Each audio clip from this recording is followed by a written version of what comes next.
មីស្រទុំជំនោបងមកត្រជាក់ដល់បេះដូងម្ចាស់ស្រីបងងើយនេះក៏អូនដែលចោលវាស្រែវាធំអូនរត់តាមប្រុសថ្មីអង្គុយស្លឹងផ្លូវដែលអូនដើរចេញមិនងាកក្រោយក្របីវាធ្លាប់ជួយព្យួរបង្កើតភោគផលឲ្យអូនស្លៀកពាក់ស្អាតបាតអីដឹងថាម្ចាស់ស្រីវាប្រចិត្តឃ្លាតឆ្ងាយវាអាណិតម្ចាស់ប្រុសវាទឹកភ្នែកវាស្រក់លើស្មៅដែលត្រូវក្បត់ស្នេហ៍យ៉ាងខ្ចាតខ្ចាយ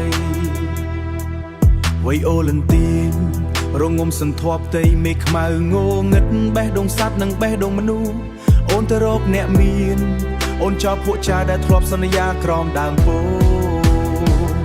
អោក្របីអើយកុំយំអីណា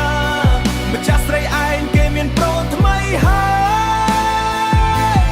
គេទៅជិះឡានគេលេងចង់ជិះខ្នងឯងដូចមុនទៀតឡើយគេទៅជិះឡានគេលេងចង់ជិះខ្នងឯងដូចមុនទៀតឡើយគេចោលម្ចាស់ប្រុសឯងឲ្យនៅកំព្រាកណ្ដាលវាស្រែដែលធ្លាប់សើចក្អាកក្អាយទឹកភ្នែកមនុស្សនិងទឹកភ្នែកសត្វហូរច្របល់គ្នាព្រោះចិត្តស្រីម្នាក់បត់សន្យាមើលចុះក្របីវារត់ទៅឈរនៅមុខរបងចាំអូនមកវិញទូវាជាសត្វតែវៀនបេះដូងដឹងខុសដឹងត្រូវនឹងសេចក្តីស្រឡាញ់ម្ចាស់ប្រុសអើយកុំអោក្របីយំអីនាំឲ្យចិត្តកាន់តែសៅមងស្រីក្បត់នឹងក្បត់ទូយើងយំតតែស្លាប់ក៏គេមិនមកមើលយើងដែរ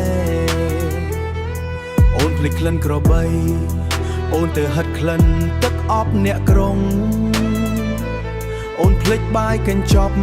អូនទៅញ៉ាំមកហូបក្នុងភោជនីយដ្ឋានយ៉ាងរុងរឿងចុងក្រោយសោកតែស្នាមជើងក្របីនិងស្នាមទឹកភ្នែកម្ចាំងប្រូនទៅចោអូនទៅរកសក់មុងដែលអូនចង់បានដោយគ្មានកំហុសទុកឲ្យពួកបងរស់នៅជាមួយពួកនឹងស្មៅស្រួតដែលគ្មានអ្នកថែក្របីបានម្ចាស់ប្រុសបាត់ភរិយាសល់តែការសោកសៅនឹងទទួលផលកម្មក្នុងលើដីស្រែបងនឹងក្របីនឹងឈប់ចាំអូនទៀតហើយដេកចូលអាត្នោតអើយស្អែកយើងនឹងជួស្រែទៅ2នាក់វិញ